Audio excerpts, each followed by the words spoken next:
Hello, welcome back to our YouTube channel. ಕಳೆದ December ತಿಂಗಳಲ್ಲಿ ನಾವು ಮತ್ತು ನಮ್ಮ ಫ್ಯಾಮಿಲಿ ಎಲ್ಲ ಸೇರಿಕೊಂಡ್ಬಿಟ್ಟು ವೆಕೇಷನ್ಗೆ ಅಂತ ಕರಾವಳಿ ಕಡೆಗೆ ಹೋಗಿದ್ವಿ. ಅದರ ಪಾರ್ಟ್ 1 ವ್ಲಾಗ್ನ ನಾವೆಲ್ಲ ನೋಡಿದ್ರಿ ಅಂತ ಅಂದ್ಕೊತೀನಿ. ಇದು ಪಾರ್ಟ್ 2 ಆಗಿರುತ್ತೆ. ಸೊ ಕಳೆದ ಒಂದು ವ್ಲಾಗಲ್ಲಿ ನಾವು ಧರ್ಮಸ್ಥಳದಲ್ಲಿ ಎಂಡ್ ಮಾಡಿದ್ವಿ. ಸೊ ಅಲ್ಲಿಂದ ನೆಕ್ಸ್ಟ್ ನಾವು ಪ್ಲ್ಯಾನ್ ಮಾಡಿದ್ದು ಉಡುಪಿ ಕಡೆಗೆ ಹೋಗೋಣ ಅಂತ. ಉಡುಪಿ ಕಡೆಯಿಂದ ಹೋಗಬೇಕಾದ್ರೆ ಫಸ್ಟ್ ನಾವು ವಿಸಿಟ್ ಮಾಡಿದ್ದು ಯಾವುದಪ್ಪ ಅಂದರೆ ದ ಫೇಮಸ್ ಬೀಚ್ ಅಂತಲೇ ಹೇಳ್ಬೋದು, ಕಾಪು ಬೀಚ್. ಕಾಪು ಬೀಚ್ ನಾವು ರೀಚ್ ಆದಾಗ ಆಲ್ಮೋಸ್ಟ್ 5 o'clock ಆಗಿತ್ತು ಅಂತ ಅಂದ್ಕೊತೀನಿ. ಎಕ್ಸಾಕ್ಟ್ ಟೈಮ್ ನೆನಪಿಲ್ಲ. ಸೊ ಕಾಪು ಬೀಚ್ ಕಡೆ ಹೋದಾಗ ಮಿಸ್ ಮಾಡದೆ ನಾವು ನೋಡಬೇಕಾಗಿರೋದು ಏನಪ್ಪ ಅಂದರೆ ಲೈಟ್ ಹೌಸ್. ಸೊ ಯಾರಾದರೂ ಕಾಪು ಬೀಚ್ ಕಡೆ ಹೋದಾಗೆಲ್ಲ ಖಂಡಿತ ಮಿಸ್ ಮಾಡ್ಕೋಬೇಡಿ ಅಂತ ನಾನು ಹೇಳ್ತೀನಿ. ಸೊ ಆಲ್ರೆಡಿ ಸನ್ಸೆಟ್ ಟೈಮ್ ಆಗಿರೋದ್ರಿಂದ ನಾವು ಆಲ್ಮೋಸ್ಟ್ ಕರೆಕ್ಟ್ ಟೈಮ್ಗೆ ನಾವು ರೀಚ್ ಆಗಿದ್ವಿ. ಅಲ್ಲೆಲ್ಲ ಸ್ವಲ್ಪ ಸಮುದ್ರದ ಹತ್ರ ಎಂಜಾಯ್ ಮಾಡಿದ್ವಿ. ಸಮುದ್ರದ ಅಲೆಗಳನ್ನು ನೋಡ್ತಾ ಮತ್ತು ಸೂರ್ಯಾಸ್ತನ ಕೂಡ ನೋಡ್ತಾ ಇದ್ವಿ. ಆಗ ನನಗೊಂದು ರಾಜರತ್ನ ಅವರ ಮಾತು ನೆನಪು ಬರುತ್ತೆ. ಏನಪ್ಪ ಅಂದರೆ, ಮನಸ್ಸಿಗೆ ಮುದ ನೀಡುತ್ತಾ ಪಾದಗಳನ್ನು ಸ್ಪರ್ಶಿಸುವ ಈ ಎಲೆಗಳು ದೋಣಿಗಳನ್ನೇ ಮುಳುಗಿಸಬಲ್ಲವು. ಅಂದರೆ ಸಮುದ್ರದ ಶಕ್ತಿ ಅಪಾರ ಅಂತ ಹೇಳೋಕ್ಕೆ ಇಷ್ಟಪಡ್ತೀನಿ.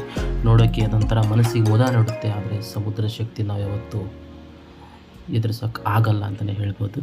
ಹಾಗೆ ಸ್ವಲ್ಪ ಹೊತ್ತು ಅಲ್ಲೇ ಎಂಜಾಯ್ ಮಾಡಿದ್ವಿ. ಸ್ವಲ್ಪ ಹೊತ್ತು ಟೈಮ್ ಕೂಡ ಸ್ಪೆಂಡ್ ಮಾಡಿದ್ವಿ ನಾವೆಲ್ಲರೂ. ನೋಡಿ ನಮ್ಮ ಮಕ್ಕಳೆಲ್ಲ ಯಾವ ಥರ ಆಟ ಆಡ್ತಿದ್ದಾರೆ.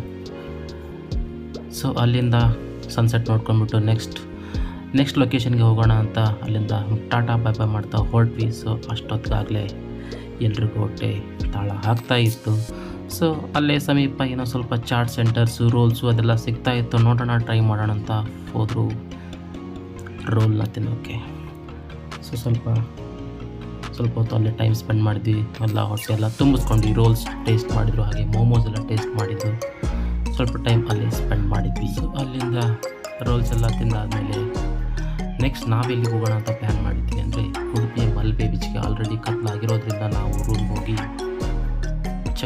ಚೆಕ್ ಇನ್ ಆಗಿಬಿಟ್ಟು ನೆಕ್ಸ್ಟ್ ಡೇ ಹೋಗೋಣ ಅಂತ ಪ್ಲ್ಯಾನ್ ಮಾಡಿದ್ವಿ. ಅದೇ ಥರ ನೆಕ್ಸ್ಟ್ ಡೇ ನಾವು ಮಲ್ಪೆ ಹತ್ರ ಹೊರಟ್ವಿ. ಸೊ ಆಲ್ರೆಡಿ ಎಕ್ಸೈಟೆಡ್ ಆಗಿದ್ವಿ, ಯಾಕಂದರೆ ಮುಂಚೆ ಕೂಡ ನಾವು ಮಲ್ಪೆ ಬೀಚ್ನ ವಿಸಿಟ್ ಮಾಡಿದ್ವಿ. ಮತ್ತು ಅಲ್ಲಿಂದ ಫೇಮಸ್ ಸೇಂಟ್ ಮೇರೀಸ್ ಐಲ್ಯಾಂಡ್, ಯಾರು ತಾನೇ ಹೋಗೋಕ್ಕೆ ಇಷ್ಟಪಡಲ್ಲ, ಅಲ್ಲಿಗೆ ಹೋಗೋಣ ಅಂತ ಪ್ಲ್ಯಾನ್ ಮಾಡಿದ್ವಿ. ಬಟ್ ಒಂದು ವಿಷಯ ಏನಪ್ಪ ಅಂದರೆ, ಲಾಸ್ಟ್ ಇಯರ್ ನಾವು ಹೋದಾಗ almost ticket rate per head 250 ಇತ್ತು. ಬಟ್ ಈ ಸಲ 400 ಮಾಡಿದ್ರು. ಒಂಚೂರು ಬೇಜಾರಾಯಿತು, ಯಾಕಂದರೆ ಇವಾಗೆಲ್ಲ ನೋಡ್ತಾ ಇದ್ದರೆ ನೀವು ಟೂರಿಸಮ್ ಪ್ಲೇಸಸ್ ಎಲ್ಲ ತುಂಬ ಕಾಸ್ಟ್ಲಿ ಆಗ್ತಾ ಇದ್ದಾವೆ. ಗೊತ್ತಿಲ್ಲ ಇನ್ನೂ ಎಲ್ಲಿ ತನಕ ಹೋಗುತ್ತೋ ಏನೋ ಅಂತ. So per head 400 rupees ticket ಮಾಡಿದ್ರು. ಅಲ್ಲಿಂದ ನಾವು 4 ಜನ ಇರೋದ್ರಿಂದ 4 ಟಿಕೆಟ್ ತೊಗೊಂಡು ಅಲ್ಲಿಂದ ನಾವು ಸ್ಟಾರ್ಟ್ ಮಾಡಿದ್ವಿ ಸೇಂಟ್ ಮೇರೀಸ್ ಐಲ್ಯಾಂಡ್ ಕಡೆ ಬೋಟಲ್ಲಿ.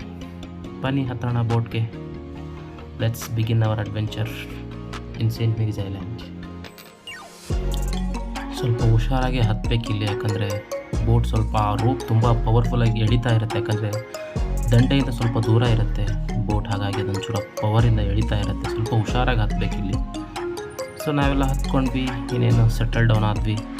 ಇಲ್ಲಿಂದ ಹತ್ತತ್ರ 30 to 40 minutes ಬೇಕಾಗುತ್ತೆ ನಾವು ಸೇಂಟ್ ಮೇರೀಸ್ ಐಲ್ಯಾಂಡ್ ರೀಚ್ ಆಗಬೇಕು ಅಂದರೆ ಮಲ್ಪೆ ಬೀಚ್ ಕಡೆಯಿಂದ. ಅವರ್ ಜರ್ನಿ ಸ್ಟಾರ್ಟ್ಸ್ ನಾವು. ನೋಡಿ, ತುಂಬ ಅಲೆಗಳು, ಸಮುದ್ರ, ಒಂಥರ ಒಳ್ಳೆ ಮೈಂಡ್ಗೆ ರಿಫ್ರೆಶ್ಮೆಂಟ್ ಅಂತಲೇ ಹೇಳ್ಬೋದು. ಎವ್ರಿ ಇಯರ್ ಈ ಥರ ಒಂದು ವೆಕೇಷನ್ ಪ್ಲ್ಯಾನ್ನ ಮಾಡಬೇಕು ಸಮುದ್ರದ ಕಡೆಗೆ ಅಂತ ನಾನು ಹೇಳ್ತೀನಿ.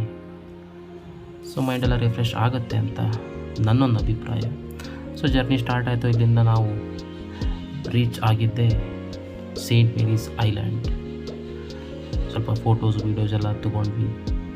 ಅಲ್ಲಿಂದ ಸೇಂಟ್ ಮೇರೀಸ್ ಐಲ್ಯಾಂಡಲ್ಲಿ ಹೋದ್ವಿ. ಇಲ್ಲಿ ನಂತರ ಎಕ್ಸೈಟ್ಮೆಂಟ್ ಏನಿತ್ತಪ್ಪ ಅಂದರೆ, ಈ ಸಮುದ್ರ ದಂಡೆ ಮೇಲೆ ನೋಡೋಕ್ಕಾಗದೇ ಇರತಕ್ಕಂಥ ಕೆಲವೊಂದು ಈ ಜಲಚರಗಳಿರ್ಬೋದು, ಅಥವಾ ಈ ಡಿಫ್ರೆಂಟ್ ವೆರೈಟೀಸ್ ಆಫ್ ಒಂದು ಸಮುದ್ರದ ಪ್ರಾಣಿಗಳಿರ್ಬೋದು. ಅಲ್ಲಿ ಈ crabs, different types of crabs, ಈ ಕಲ್ಲು ಸಂದಿಲೆಲ್ಲ ಇರುತ್ತೆ. ಸೊ ಅದೆಲ್ಲ ನೋಡಿ ಸ್ವಲ್ಪ ಎಕ್ಸೈಟೆಡ್ ಆದ್ವಿ.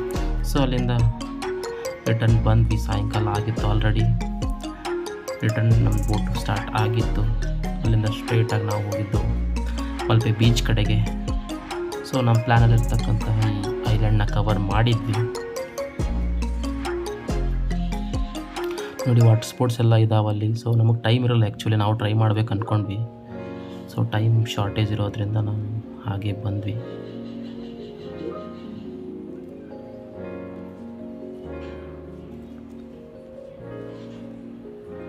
ಸೊ ಇವಾಗ ಮಲ್ಪೆ ಬೀಚ್ ಬಂತು, ಐಲ್ಯಾಂಡಿಂದ ಕೆಳಗಡೆ ಇಳಿತಾ ಇದ್ದೀವಿ. ಹೋಗಬೇಕಾದ್ರೂ ಕೂಡ ಅಷ್ಟೇ ತುಂಬ ಹುಷಾರಾಗಿ ಇಳ್ಕೊಂಡು ಹೋಗಬೇಕು. ಅಲ್ಲಿಂದ ಸ್ವಲ್ಪ ಮಲ್ಪೆ ಬೀಚಲ್ಲಿ ಕೂಡ ಆಟ ಆಡಿದರು ನಮ್ಮ ಹುಡುಗರೆಲ್ಲ.